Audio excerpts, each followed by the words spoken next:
Hi there, my name is Toby, and on this channel I talk about body dynamics and chi energy. And this is a very important talk I want to have with you now. So please do bear with me and listen through to this whole thing, because it's very important for all you guys and anyone on the self-help journey. This is some very important information that you've got to be aware of. And this is all about what I call the guru game, because there's a lot of people playing this game of being a guru, and they're searching for disciples, and we as the listeners, the audience, become the disciples of this guru. And this is an artificial construct. This relationship of a guru, a master and a disciple is a sort of artificial construct that we want to avoid it. We don't really want to play this game. This is a funny game, and it's a game where we as the disciple give away our power to a master. And you see this a lot in martial arts and even in Qigong and Taoist philosophy. You defer to the master. It becomes very political, and it becomes a cult. And you see this a lot in the self-help industry. We've got a lot of these self-help gurus now, and there's really two types of these self-help gurus. And the first type I would call genuine, but they're genuine but also misguided.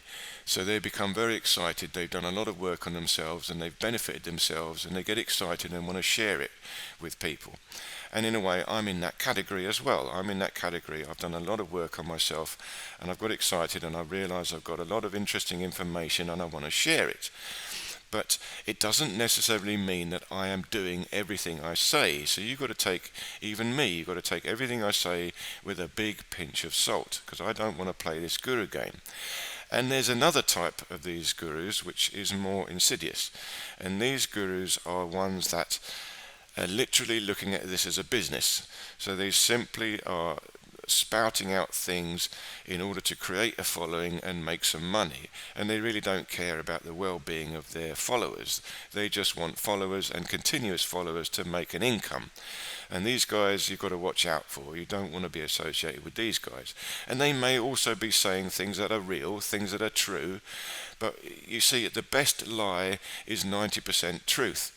So 90% may be true, but 10% is a lie that just traps you in that situation. And this little video I've got in the background here is me balancing on a ball. And this is a very good video in the background, because here you can see me trying to meditate on the ball. But this is this also shows you of how my training is not perfect. See, about 5 years ago I practiced this a lot, and I could do it. I could sit on a ball for maybe 1 minute, hands on my knees, and meditate, and I'd be pretty stable. And I've just tried this again, maybe after 5 years, and I can't quite do it. So it's a little bit frustrating to me. I'm trying to do it, and just out of interest, this is a good exercise to do. It will work your core. It will work your psoas muscle. You've got to use the spine alignment, and activate the psoas to keep your balance. But as you can see, I'm struggling in a way, and I get a couple of moments where I do it well. But this shows you that even though here I am a teacher, I myself am struggling. And the very purpose of these videos, there's two purposes of the videos that I'm making. One, and the main purpose, is the first one, which is for myself. I make these videos as a record of my training, and I make them to remind myself of what I've got to do. So these videos are teaching me as well, because I forget certain things, and then I can look back at the video and say, oh yeah, that's what I've got to work on, I forgot about that. So I myself am a student of my own videos, and at the same time I'm sharing them with you, because there's some interesting information and you could also benefit from it. But you've got to be your own master, and you've got to think about what I'm doing and see if it's good for you or not. So if you agree with me, fine, and if you disagree with me, that's also fine, and you can tell me, if I make a mistake, let me know. Either I will qualify it because I haven't explained it properly, because again, explaining this is very difficult, or I might have made a genuine mistake, and then I'll say, yeah, you're right, sorry, let me readjust that. So I don't want to play this guru game. I'm not a guru, I'm not a master, I'm a student, and all I'm trying to do is share some information. This is more like a university. If you go to university as a lecturer there, so you're studying physics at university, the physics lecturer is talking about information, but nobody expects to look at the physics lecturer as a master and copy everything they do. They know it's just information that he's sharing. It's the same with me. I'm just sharing information, but I don't expect you to copy everything I do, which is also why I don't tell you too much about my life, because I don't want you to copy me. I don't want you to copy my mistakes. All I want you to do is think about the information. And again, 90% of what I talk about I practice, but 10% I don't. I've got to remind myself. And I have my own bad habits and things that I do that are not good, and I'm aware of that. So this is not meant to be a lifestyle channel. I'm not telling you how to live your life. You live your life however you want to do it. It doesn't even matter what you do. Either you're living healthy or unhealthy, this training is very, very good for you. And in fact, if you're living an unhealthy lifestyle, this training is particularly good for you, because it will help you continue that unhealthy lifestyle for longer, because this is regenerating and working your body. So it doesn't matter so much what you do. That's entirely up to you. You see, this structure of a master and a student is a construct, and it's a power game, and we've got to be very, very careful of this. You see, I was very lucky when I trained Kung Fu. My Shaolin master did tell me at a young age, he said, look, you've got to be your own master. So I'm very lucky he did say that to me. But I spent many, many years looking for masters and ultimately being disappointed, until I actually realized, hang on a second, I've just got to be my own master. There's no one else here. It's got to be me. And this applies to all of us. We've got to be our own master. We have to think about this and find out what works for ourselves. And there's a very good Tai Chi story I want to share with you now. This is a classic Tai Chi story, and it sums up this whole thing. And the student was learning Tai Chi from the master, and he was training with the Tai Chi for several years with the master, and he learnt the Tai Chi, and he was doing very, very well. But then the student had to move away, so he said to the master, look, I've got to move away. I'm not going to be able to train with you every day anymore. So the master said, well, don't worry, you just carry on. You know the Tai Chi now, just practice yourself. So he said, okay. So the student went away, and he practiced all by himself, did it diligently for a year, and then he came back to the master a year later and said, look, master, I've been practicing for a year, but I'm so sorry. It feels like the Tai Chi I'm doing now is a bit less like what you told me. I feel I'm not quite doing it right anymore. He said, look, don't worry. Go away again. Just practice for another year and come back and see me a year later. So the student said, okay. He went away, practiced again very hard for another year, came back to the master, said, look, master, I practiced for another year, but I'm sorry to say it feels like I'm even less doing it like you told me. I feel I'm getting further away from what you taught me. So the master said, look, okay, don't worry, just keep going, have another go. So the student went away for another year, practiced again for another year, came back to the master and said, look, master, I did what you told me, but I'm sorry to say now it feels like I'm doing nothing like what you told me. I'm doing something completely different. And the master said, aha, now you're starting to get it. So the moral of the story is, you have to do this for yourself. This is all about you. It's not about a master. There's no master that can help you with this. You listen to what other people are telling you. You listen to what so-called masters might be saying, but you've got to realize you are your own master, and only you will know how this works. You've got to feel the chi for yourself and find this in yourself.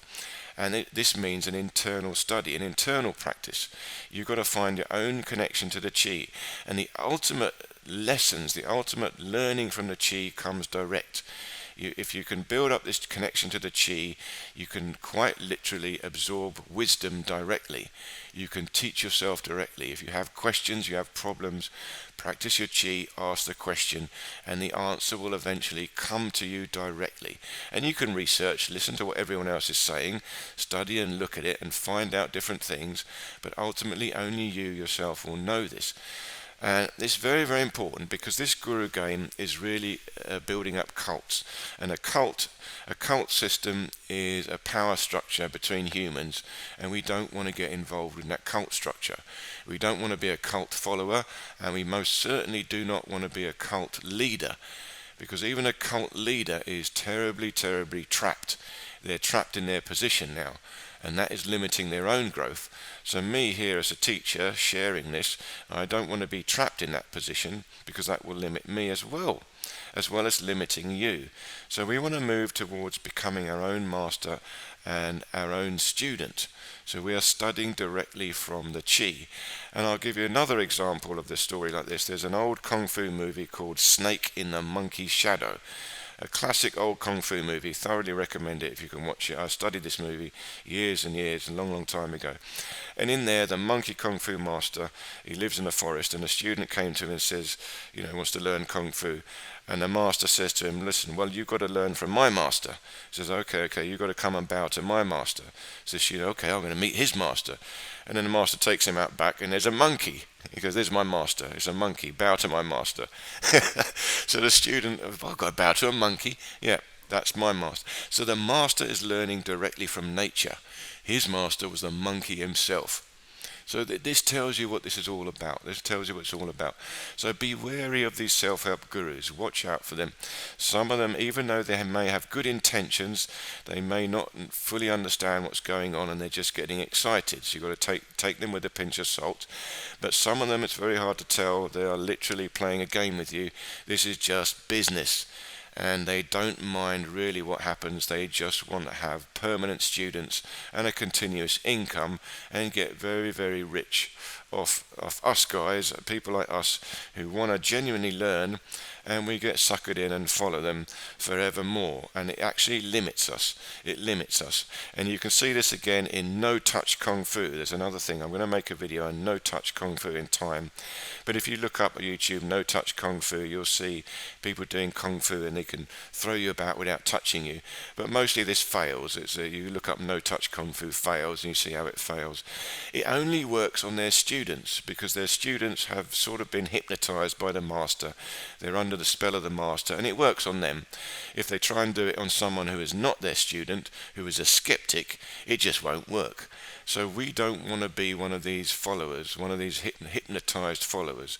We've got to be our own master, independent, free thinking. We want a critical mind. And this again goes together with the narrative, the story we've been told by society. Mainstream science, mainstream medicine, mainstream everything. We've got to take it all with a pinch of salt. We've got to realize stories we're being told could be being told to us for different reasons.